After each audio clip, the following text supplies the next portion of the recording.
The fourth industrial revolution will impact our life. It will change actually us.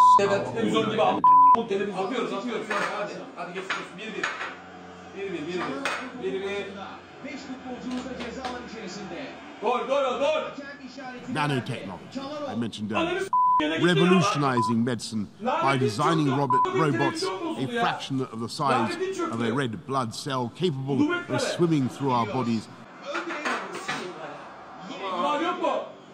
And we're taking things that are, genetically modified organisms, and we're injecting them in little kids' arms. We just...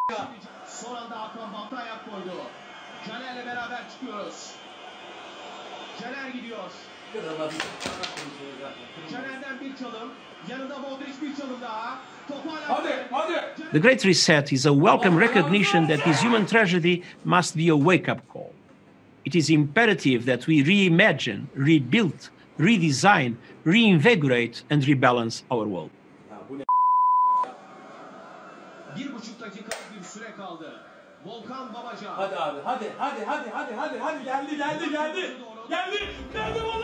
It's okay.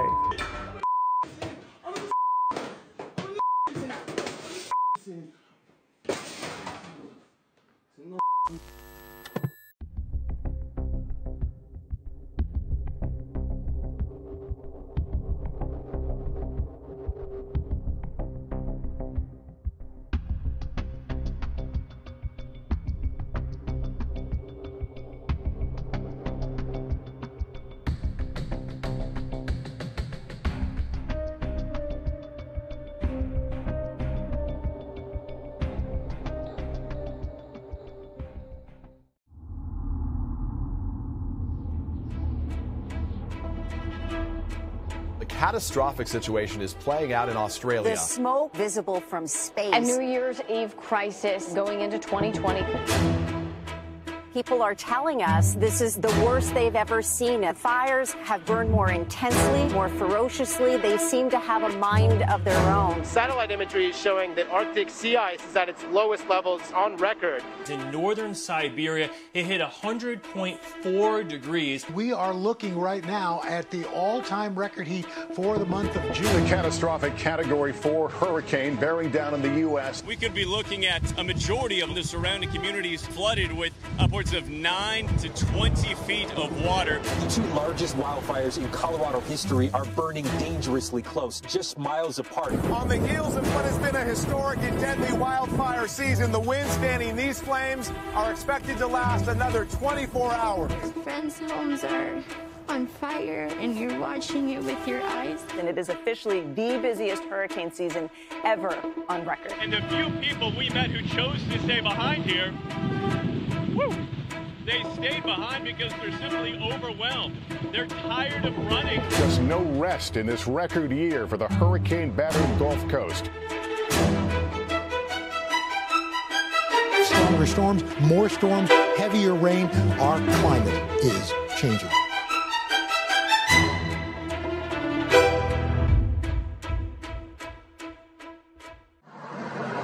Hi, this is John in Los Angeles. It's December 20th, Look at this, 2 of them. December 20th, 2019, about 4 o'clock in the afternoon. I'm in Long Beach. Look at this guy. Look at these 2.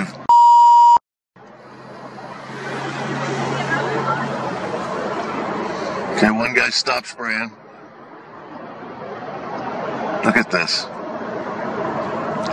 They're playing a joke here, guys. They're having fun with this. Look at him. Guy down below. There he goes. But when they shut it off and on like that, guys, you can't do that with Kemtrejls, so don't go buying into that.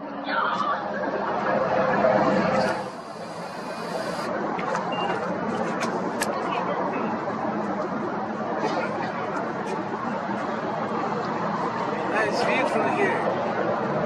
Not what I'm looking at. It's not a nice view. What are you looking at? Hold on, hold on.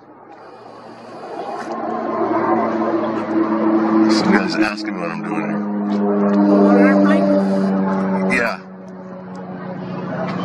Yeah, it's not good. Why? Because they're spraying stuff. Spraying stuff? Yes, they're spraying chemicals. Absolutely they are. This whole sky is filled with it. That's all, everything you see up there is them. Smoke? Yes, it's all turning into this that you're looking at right there. It's bad. So it's not clouds? No, not one bit. I promise you. Smoke from the engines? They're intentionally spraying this stuff over us. Yeah, they're doing it all over the world too. And they're getting away with it.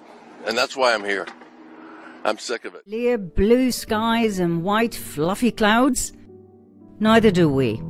They disappeared several decades ago when all of a sudden planes left strange lines in the sky that remained there instead of disappearing after a few minutes, which would be normal for contrails, condensation trails. These new trails, however, not only remain in our skies, they spread out to form a thin and all-enveloping cloud cover. This new type of trails, often raggedy on one side, were soon coined chemtrails, chemical trails instead of condensation trails. Years of testing went by.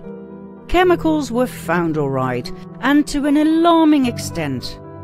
Barium, cadmium, aluminum, titanium, strontium, lithium, heavy metals that are stored in our brains where they have proven to cause Alzheimer and Parkinson's disease. What on earth are they doing up there?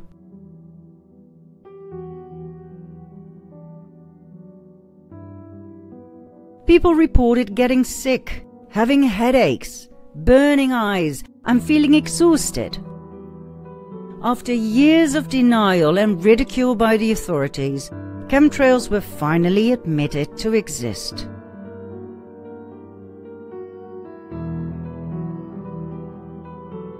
Not only that, we were told they were sprayed on us for our own good, to protect us from global warming.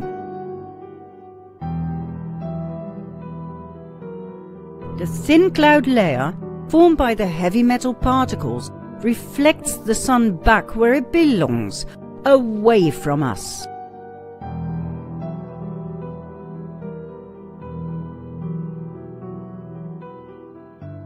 Another example is the array of technologies, often referred to collectively as geoengineering, that potentially could help reverse the warming effects of global climate change. One that has gained my personal attention is stratospheric aerosol injection, or SAI, a method of seeding the stratosphere with particles that can help reflect the sun's heat.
The organized lack of sunlight causes vitamin D deficiency, which can cause weakened muscles and bones, depression, inflammations, high blood pressure, exhaustion, neurological and autoimmune problems.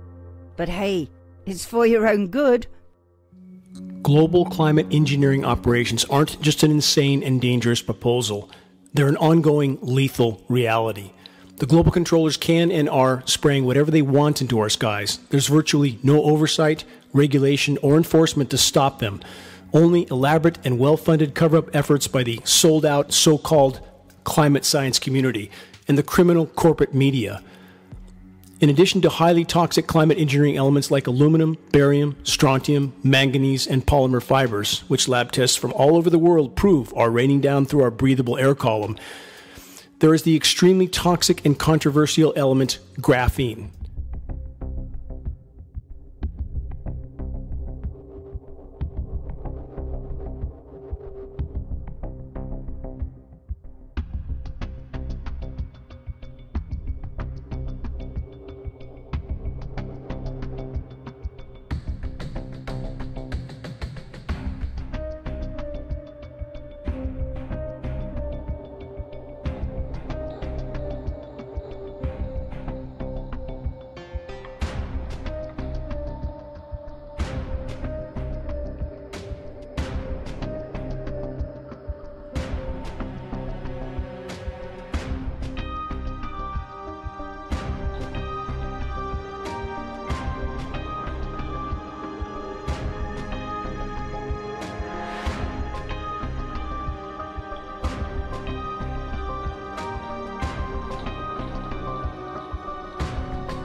Is graphene also being dispersed into our skies as part of the ongoing global climate engineering operations?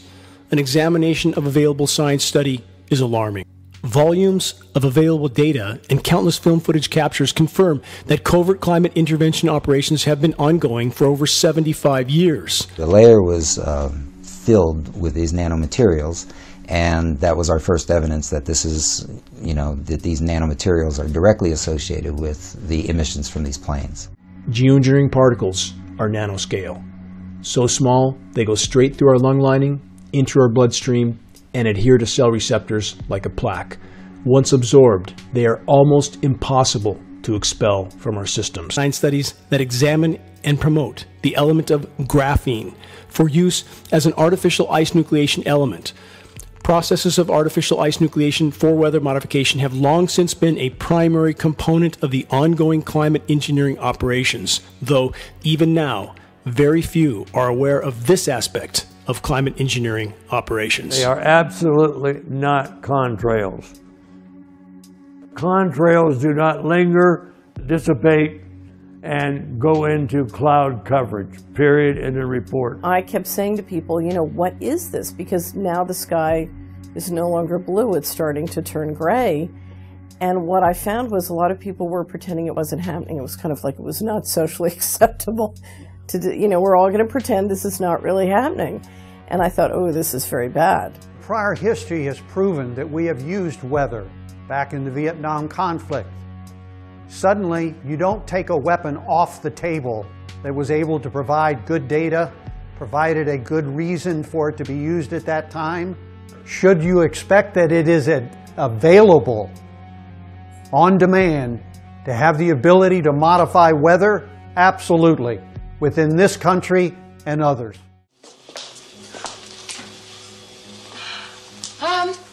Yeah, okay, you can check my hearing because I just heard a thunderstorm. Now, there's nothing in that sky, not a cloud, nothing. It's our weather control station. Actually, it's the experimental lab for the full-size working model we're building at White Sands. Are you talking about things like watering deserts and controlling floods? Yeah, that was the plan. But after some early success, we ran into some real problems. If we bring rain into one area, it causes drought in another. And international law isn't even written on a country's rights to air currents. Yes, but Rudy, if it works, that's fantastic. No, it's not as good as it sounds. There are basic instabilities. We have a limited power to create severe storm conditions, but we can't control the damage. So-called solar radiation management is a gamble. Little research has been done on the risks. Planetary-wide experiment. You have one planet, and you're risking the whole planet to do that experiment. In practice, it would mean at least 10,000 aircraft injecting the stratosphere every 2 years. The planes would release sulfur particles as evenly as possible at altitudes of more than 10 kilometers. These particles would reflect 1 or 2% of the incoming sunlight. Never stop people from thinking and from searching for ideas and solutions. So the idea of geoengineering is already in the world, so you can't stop that. You can't stop the idea of geoengineering from existing, but what you can stop is it being considered a good idea. What do you have to put in there? Well, it depends how much solar geoengineering we want. So there's no right answer to that. But the quantity will be measured in something like 1 million tons a year. Is that a lot? Well, it's a lot and not a lot. We're putting billions of tons a year of CO2 in the atmosphere. So one of the ways to think about it is there's a 1,000,000-to-1 ratio between the amount of warming power of CO2 in the atmosphere and the amount of kind of cooling power of, say, sulfuric acid or some other material in the stratosphere. So 1 million tons is not technologically a lot. It doesn't cost a lot. But it's a real direct perturbation to the environment. Doesn't that tell us also that the stratosphere is just a place you should not interfere because it's so sensitive? You're speaking as if the alternative is non-interference, but the CO2 is already in the atmosphere.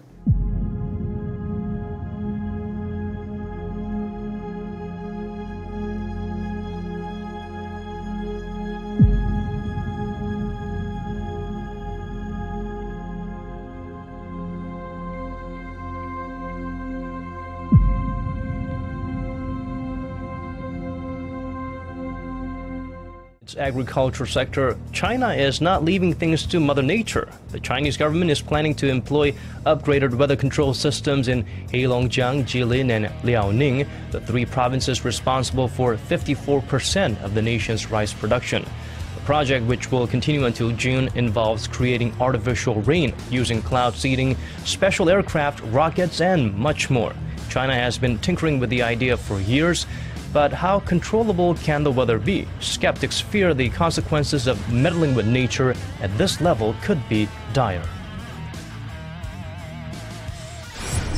In some areas of China's Xinjiang region, heavy snow started to fall from the evening of June 28th. By June 29th, the ground was covered with 30 centimeters of snow. 2020年6月29号，乔尔玛的雪，到处是一片雪白呀。 好大的雪呀！这是要来冬天了吗？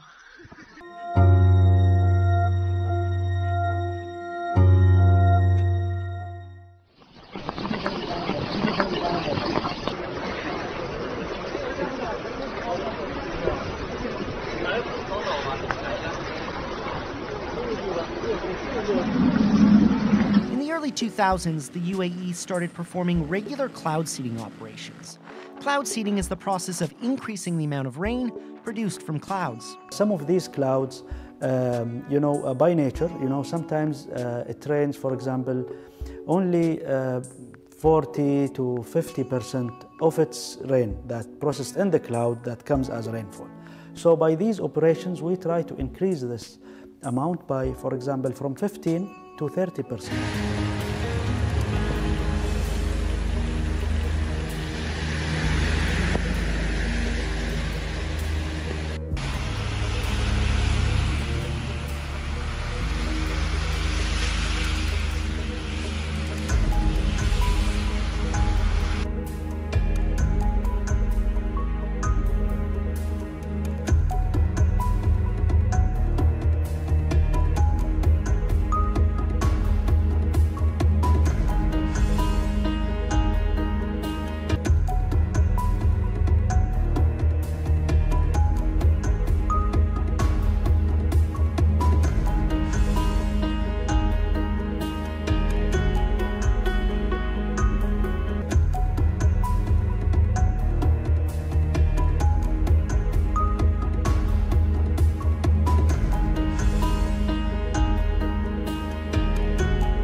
Oh nein!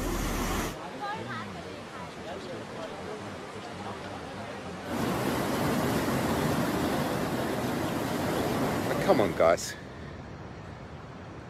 What the actual fuck? This is some serious radiation frequencies being pushed through with some extraordinary power. What is the effect on our health? We are dealing with people. Look at this person. Just no idea. Got her headphones on. It's like living in the fucking zombie apocalypse. This is right above their heads and no one knows. And until 25 million people in Australia wake the hell up, we just can't get it stopped. We can't get it stopped. People still laugh at me, my own friends. Look at this stuff up here. Look at these. This isn't natural. My camera can't even focus on that, it's so bizarre. But guys, we are dealing with a government that has sold all of us out. How are you, Craig? I'm well, and the radar is looking a little bit busy tonight, but it's a little deceiving because sometimes, especially here in South Florida, near the waters of South Florida, there are military training exercises, and they release this thing, these little reflective materials in the atmosphere that the radar bounces off of. Now, I'm not going to go into a big explanation about what it is and why they release it. We've got a bit of an unusual situation. Now, this first portion of the radar cycle, fairly bland and typical, but then you see these bands of very distinct cloud cover moving into the region. That is not rain, that is not snow, believe it or not. Military aircraft flying through the region, dropping small bits of aluminum, sometimes it's made of plastic or even metallicized paper. So if I made a decision, or if there was a collective decision to do a geoengineering program, and you put, say, the kind of program I think makes more sense would put about 1 million tons a year in, but let's say, you might end up killing many tens of thousands of people a year as a direct result of that decision. They believe this problem goes beyond the bees. Autism's on a rise. Bees are on a decline. Is it coincidental? I don't think so. If everyone just goes to an EPA website and starts reading the precautions, you'll be beside yourself. An EPA document says people concerned should bring grills, pets, and child toys indoors during a spraying. Geoengineering and weather manipulation is nothing new, but has been around for over 150 years. Weather modification has been something that the United States and many other governments have been working on for years, including Project Storm Fury, which is a US project that focused on controlling the storm paths of hurricanes. Since geoengineering and weather modification goes back so far, it is clear what the agenda is for weather manipulation. Weather modification dates at least back to the 1830s, when the proposals of American meteorologist James Pollard Espy to stimulate rain by controlled forest burning led to him becoming feted as the Storm King.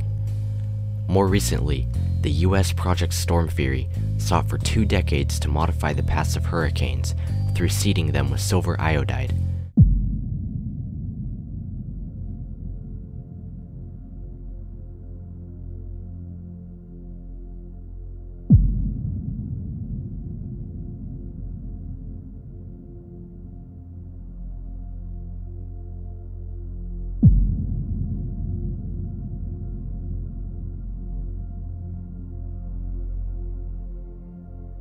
HAARP, or High Frequency Active Auroral Research Program, has been known for its testing with geoengineering. HAARP was a facility that used ionospheric heaters to change the weather. Although we are told that HAARP shut down years ago, there are many more facilities just like this all over the world. For instance, there's the Sura Ionospheric Heating Facility in Russia, the High Power Auroral Stimulation Observatory, or HIPAS, in Fairbanks, Alaska, the Arecibo Observatory in Puerto Rico, and ISCAT, which operates many facilities across the world. HAARP controlling the weather is a powerful weapon that can be and will be utilized by the powers ruling our world. By controlling weather, governments can cause fake natural disasters and have massive impacts on agriculture and growing food by changing the climate. Using false disasters would be a great way to open FEMA camps and begin full-phase New World Order with everyone enslaved. Microdust weaponry, a mechanical analog to micron-sized mechanized dust, which is distributed as an aerosol and inhaled into the lungs. Dust mechanically bores into lung tissue and executes various pathological missions. A wholly new class of weaponry, which is legal. Dennis M. Bushnell, a NASA employee, Future Strategic Issues, Future Warfare, circa 2025. Aircraft making a condensation trail is very similar in many ways to when you go outside on a cold day and exhale, you create a condensation trail. That little cloud is a condensation trail. Now, if you take a 2-mile walk on a cold day and you can turn around and you can see your condensation trail tracking all the way back for 2 miles. That's how crazy it is to think that what we're looking in the sky is actually condensation trails. What we're seeing now, and I first could not believe it, and these are not normal, they're not natural, there's something going on, I don't know who it is or why they're doing it. All I can testify is it's not natural and it's not normal. It's got to be some outside influence doing that. Thank you. I'm here to give you testimony that chemtrails, they're not contrails, are indeed real. They're spraying almost every day. I watch the clouds and watch the spraying program going on. I want to tell you that we're in very great danger from the pollution that's coming down over us. I look around and I see people are starting to look up and see this. Many times I've spoken about chemtrails and I get this blank look on my face. What are you talking about? I'm saying, look up. As a pilot, before I fly, I look up. And so, boy, they're really out there working. When you look up at the sun and you see a white haze, that is aluminum floating in the air right now, and it's coming from the aircraft. You want some figures? Okay, latest water test. Tested the rain. 13,100 micrograms per liter of aluminum in the rain in 2013. Normally, it should be 0.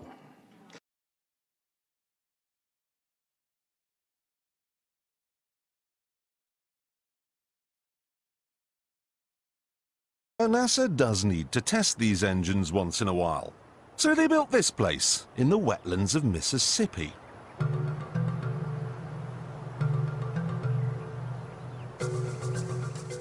This gave them an imaginary boundary line, and anyone living on the inside of it was offered a simple choice.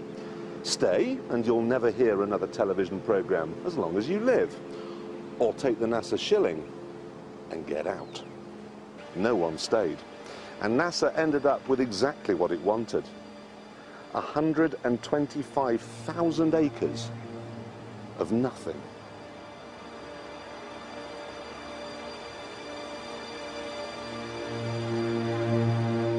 They even had to move 5 cemeteries, because the noise they were planning on making would wake the dead.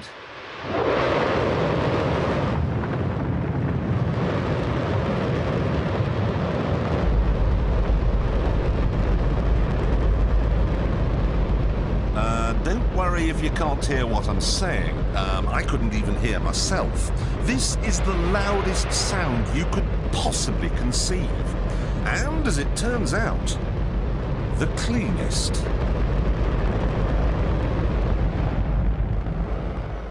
Now, the most amazing thing is that that cloud up there, which was generated by the engine, is just a mixture of hydrogen and oxygen. It's water vapor. And in about an hour's time, someone in Mississippi is going to get wet washing. It will actually rain.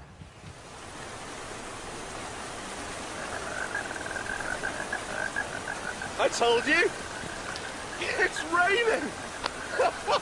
That's unbelievable. Oh. NASA's playing God. It's making its own weather. So that was an example of NASA's weather modifying device. They sell it as a engine testing device, but as you can clearly see, it's made to modify weather. It's known as a wet surface air cooler. These devices are all around the world and are used to manipulate and control the weather from the ground. Most of us are aware of geoengineering from the skies. We look up, we see that the skies are being painted much more. The geoengineering chemtrails include aluminum, barium, strontium, formaldehyde. But these wet surface air coolers, ground-based weather manipulators, it's very little discussed. And as you can see from this video right here, from a ground-based to an aerial view, you can see clearly that weather is being created. Cloud formations are being created, and when they add the different devices, they can steer and move the weather. You get a little higher picture here, and you can see this is just creating these huge plumes from ground-based devices. The devices they use to steer the weather, you've maybe seen them, they look like golf balls, are called NEXRAD, Doppler radar you see on TV, you hear on the news services. Those are the devices they use radio frequencies to steer and control the weather, but the water evaporation towers that are going up into the air are a huge part of the entire geoengineering ecosystem control, and it needs to be brought to light. Another is the Bill Gates Silver Lining Project, where they actually have devices that use seawater to spread water vapors up into the air as well. Wherever they actually have a storm, and we've had some giant storms in the last few years, they're all man-made, and at the center of them you will find a NEXRAD tower. So what is NEXRAD? It's a form of radar. It's the new form of radar. It's Doppler-based. That these NEXRAD towers are in the very eye of these man-made storms.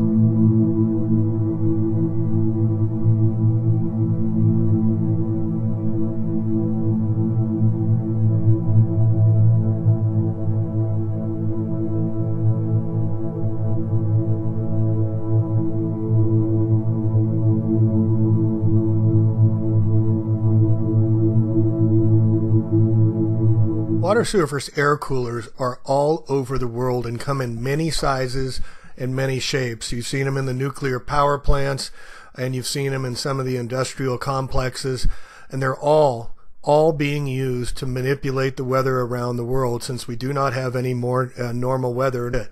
So as you can see from these images, not only are they using tons and tons of water to create water vapor while telling us we're in a water drought. And what I find absolutely astounding is the geoengineering and chemtrail community that has been active for over 10 years has not even addressed this issue.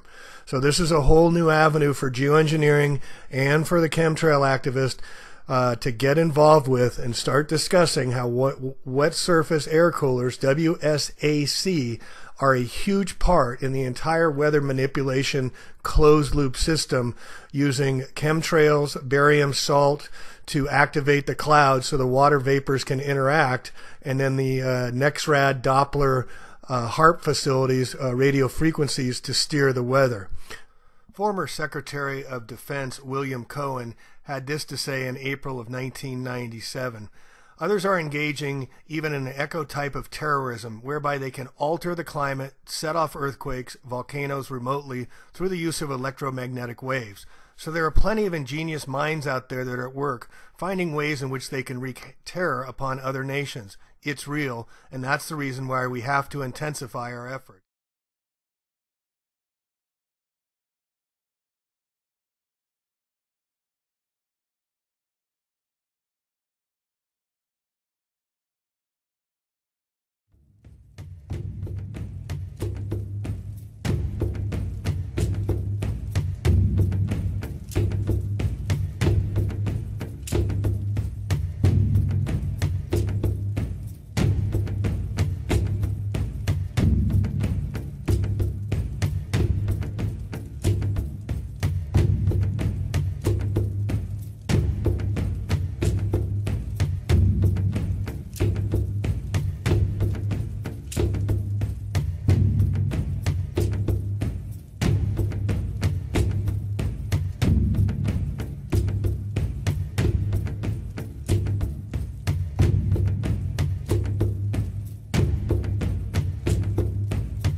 What do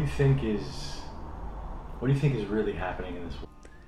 I could give many answers to that, but I think light versus dark is the shortest way of expressing it. Rudolf Steiner, you know, the Austrian mystic, he predicted, you know, that towards the end of last century and the beginning of the century there will be a movement driven by big corporations to take the soul away from people, to disconnect people from the higher world. And in order to do that, we have to destroy the pineal gland in people. And I followed the research on that, and amazingly what we found, the pineal gland is the most sensitive part of our central nervous system, and is highly, highly, highly sensitive to 4 things: aluminum, glyphosate, fluoride, and Wi-Fi. And so what I feel, what I observe, and what we're also testing on our ART system is that people have severely calcified pineal glands. And I show the anatomy in some of my courses. You know, it's very clear that the pineal gland is a receiver for higher fields of energy and translates them into thought and into actually controlling our immune system, our endocrine system, and so on and so forth. That the end point, that when you have inhale aluminum, as we do from the Geoinženjering program, and have glyphosate in the food chain, that glyphosate and aluminum combine in the blood and in the gut and in the bloodstream to form 6 different chemical compounds, and the end point of that compound is the pineal gland. It's published, you know, it's not my idea. And what is needed for this compound to actually enter the brain is to open up the blood-brain barrier, and the current frequencies in the Wi-Fi world are exactly doing that. They open the blood-brain barrier, so toxins that used to stay in the bloodstream and in the body below the neck are now entering the brain very freely. That applies to all toxins, and so it's a new time in that way, you know. And so, when you think this through, you come to the conclusion that either there must have been an ultra intelligence group of scientists who have designed this protocol to fluoridate the drinking water, to put nanonized aluminum in the air, to put glyphosate in the food and then activate it, spark it with the right frequencies. It took me 20 years to figure out the perfect storm that is created there. And it's either a coincidence, which is possible, that enough dumb people made the wrong choices, along the years. I'm still hoping that that may be at least partially true. Or it's orchestrated by a very, very intelligent group of destructive minds and others, people that come under the influence of something absolutely dark and destructive. And I do believe it's very possible that enough scientists and politicians have come under that influence of those higher fields and are acting according to it, actually not knowing on a human level why they're doing what they're doing. Solutions, positive solutions that are suppressed right now, that are everywhere, could be the norm of tomorrow. Within 24 hours, we could turn the planet from a creature that is threatened on all levels to paradise, virtually within 24 hours.